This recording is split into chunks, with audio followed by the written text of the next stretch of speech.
नमस्कार. एकंदरीतमध्ये आपलं मनपूर्वक स्वागत. गोव्यात आज काय काय घडलं आणि कुठल्या बातमीची चर्चा आहे हे कमीत कमी वेळेमध्ये या बुलेटिनमधून तुमच्यासमोर आणण्याचा आमचा नेहमी प्रयत्न असतो. आजही आम्ही तुम्हाला अशा काही निवडक महत्त्वाच्या बातम्या दाखवणार आहोत. गोव्याची दिवाळी पहाट मुंबई पुण्यासारख्या संगीत मैफिलीने काही सुरू होत नाही, तर नरकासूर दहनाने होते. हे तुम्हाला माहिती आहे. आज खरं तर भाऊबीजेचा दिवस, पण गोव्यात दिवाळी पहाटेला होणाऱ्या नरकासूर दहनामुळे काय झाली गोव्याच्या राजधानीची अवस्था याबद्दलचा एक विशेष रिपोर्ट आम्ही तुम्हाला या बुलेटिनमध्ये दाखवणार आहोत. पण सगळ्यात आधी जाऊया आमच्या न्यूजरूममध्ये. काव्य आहे तिकडे. काव्य, आज गोव्यात काय काय घडलंय आणि काय अपडेट्स आहेत तुझ्याकडे? दिनेश, यंदा गोव्यामध्ये लांबलेल्या पावसामुळे पर्यटन हंगामाला जरा उशिराच सुरुवात झाली आहे. पण आज कझाकिस्तानमधून 180 पर्यटकांना घेऊन पहिलं चार्टर विमान गोव्यात दाखल झालेलं आहे. मंत्री माविन गुदिन्हो यांनी या पर्यटकांचं स्वागत सुद्धा केलेलं आहे आणि पुढे 3 नोव्हेंबरला दुसरं विमान गोव्यात दाखल होणार आहे. त्यामुळे पर्यटनाला पुन्हा एकदा जोर येणार आहे.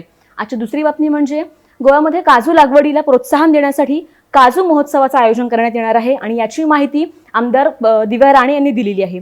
आणि आजची तिसरी महत्त्वाची घटना म्हणजे गोव्यामध्ये गेल्या 20 महिन्यांमध्ये 5000हून अधिक रस्ते अपघात झालेले आहेत, ज्यामध्ये 400हून अधिक लोकांचा बळी गेलेला आहे. आज ढवळीमध्ये सुद्धा एका 18 वर्षीय मुलीचा मृत्यू झालेला आहे.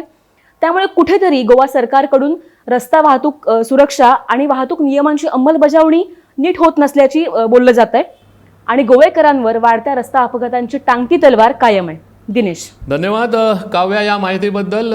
जसं काव्या म्हणाले की गोव्यातले वाढते अपघात ही गोव्याची आणखीन एक गंभीर समस्या झाली. पण गोव्यातल्या वाढत्या अपघातांवर जसं सरकारला नियंत्रण आणता आलेलं नाही, तसं गोव्यातल्या वाढत्या ड्रग्ज धंद्यांनाही अजून सरकारला आळा घालता आलेला नाही.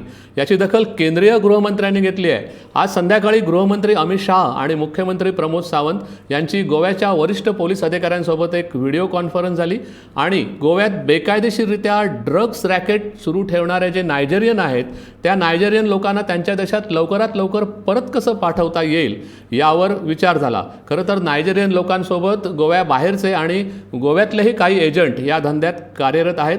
त्यांचा बिमोड करणं हे सरकारसमोरचं मोठं आव्हान आहे. आणखी काही महत्त्वाच्या आपण बातम्या पाहणार आहोत, पण त्याआधी पाहूया कुठच्या बातम्या झाल्यात आजच्या हेडलाईन्स.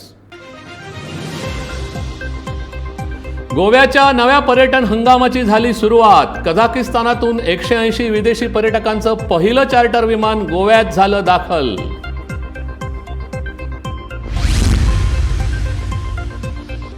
परवरीनंतर आता वेर्णेमधल्या गॅस गोडाऊनवर वजनमाप खात्याने घातली धाड. 50 गॅस सिलेंडर्स केले जप्त. गोव्यात गॅस चोरणाऱ्या रॅकेटचा सुळसुळाट.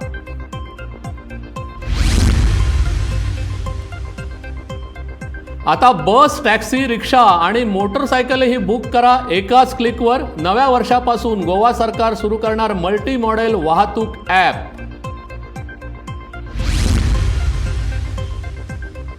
महिला कॉन्स्टेबल्सना मिळाले लॅपटॉप. महिलांवरील गुन्ह्यांच्या तपासाचा वेग वाढण्यासाठी लॅपटॉपचा होणार फायदा, मुख्यमंत्र्यांचा विश्वास.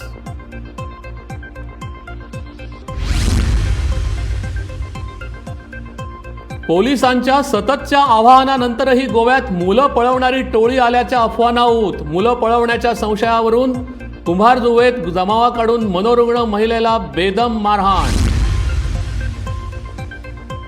आणि राज्यपाल PS श्रीधरन पिल्लई यांनी साजरा केला दिवाळी पाडवा.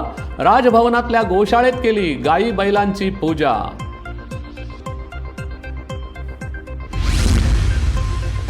नरकासूर दहनाची प्रथा बंद झाली पाहिजे असं विधान वीजमंत्री सुदीन ढवळेकर यांनी दिवाळीपूर्वी केलं आणि बराच गदारोळ झाला. काही हिंदुत्ववादी संघटनांनी ढवळीकरांच्या या विधानावर जोरदार आक्षेप घेत या प्रथेमागची पुराणकथा किती महत्त्वाची आहे हे सांगायला सुरुवात केली. तर दुसरीकडे पर्यटन मंत्री रोहन खवटे यांनी ही प्रथा म्हणजे गोव्याची संस्कृती आहे असं सांगत गोव्यात येणाऱ्या पर्यटकांसाठी असलेला एक पर्यटन इव्हेंट म्हणून याकडे ढवळीकरांनी पाहावं आणि यात राजकारण आणू नये अशी टीकाही केली. पण ढवळीकरांच्या या विधानाचा केवळ धार्मिक अंगाने विचार न करता इतरही दृष्टिकोनातून आज गंभीर विचार करणं गरजेचं आहे का? तर हो, नक्कीच आहे. याचं कारण म्हणजे दिवाळी पहाटेला नरकासूर दहनानंतर गोव्याच्या राजधानीसहित अन्य भागांची झालेली ही अवस्था. बघूया हा खास रिपोर्ट.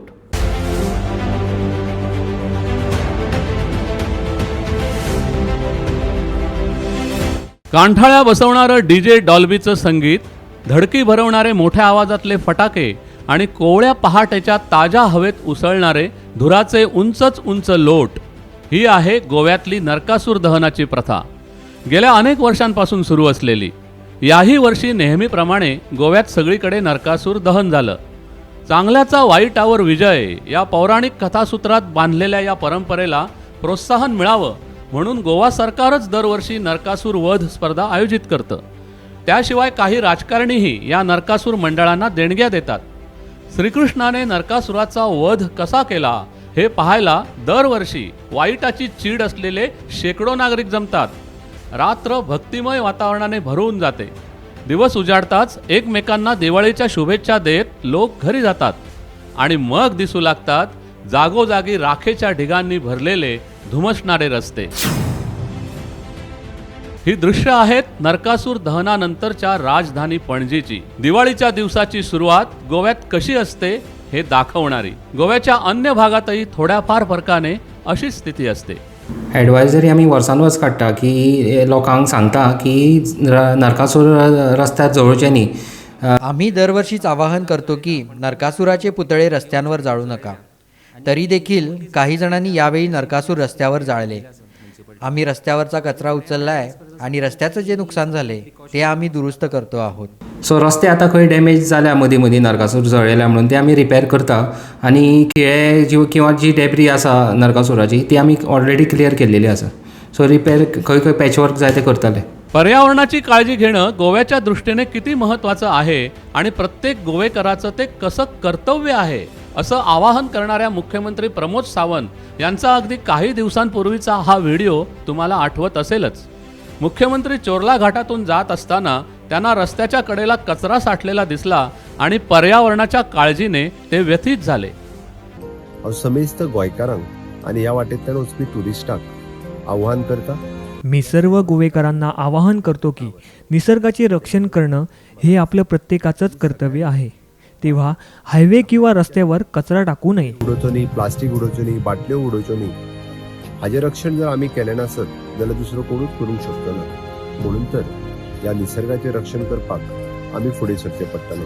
मुख्यमंत्र्यांनी सर्व जनतेला केलेलं हे आवाहन योग्यच आहे.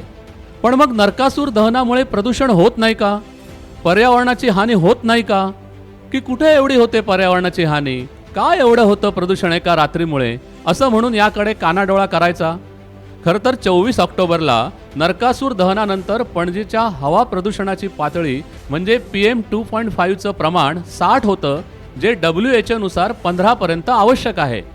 दम्यासारखे श्वसनाचे विकार वाढायला एवढं प्रदूषण खूपच आहे. त्याशिवाय सरकारी मालमत्तेचं हे असं नुकसान आणि ध्वनी प्रदूषणही आहेच. पण कोण आणि काय बोलणार? कारण परंपरा आहे ना. हे नरकासूर मुखार काढून हे नरकासूर समोर आणून आम्ही नको असलेले नवे नरकासूर तयार करत आहोत. त्यासाठी सर्व राजकीय नेत्यांना विनंती करतोय की एकदा तरी त्यांनी यावर गंभीर विचार करावा. हे जी प्रथा असा नरकासुराची ती बंद करची. मुद्दा हा नाही की ढवळीकर सांगतात म्हणून ही प्रथा बंद व्हायला हवी. पण मुद्दा हा आहे की ढवळीकर सांगतात म्हणून यामुळे निर्माण होणाऱ्या बाकीच्या समस्यांवर तरी सर्व नेत्यांनी एकत्र येऊन गांभीर्याने विचार करायची गरज आहे की नाही? कारण प्रश्न व्यवस्थेविरोधात बोलू न शकणाऱ्या सर्वसामान्य लोकांच्या आरोग्याचा आहे. Bureau report, Gomantak TV. एकंदरीत मध्ये आज इतकंच. जाता जाता आठवण करून देतो की गोव्यातल्या ताज्या आणि अचूक बातम्यांसाठी गोमंतक टीव्ही या आमच्या यूट्यूब चॅनलला तुम्ही जरूर सबस्क्राईब करा. तसंच दैनिक gomantakTV.com या वेबसाईटलाही फॉलो करा. तसंच आमच्या फेसबुक पेजलाही फॉलो करा. धन्यवाद. उद्या पुन्हा भेटूया. शुभरात्री.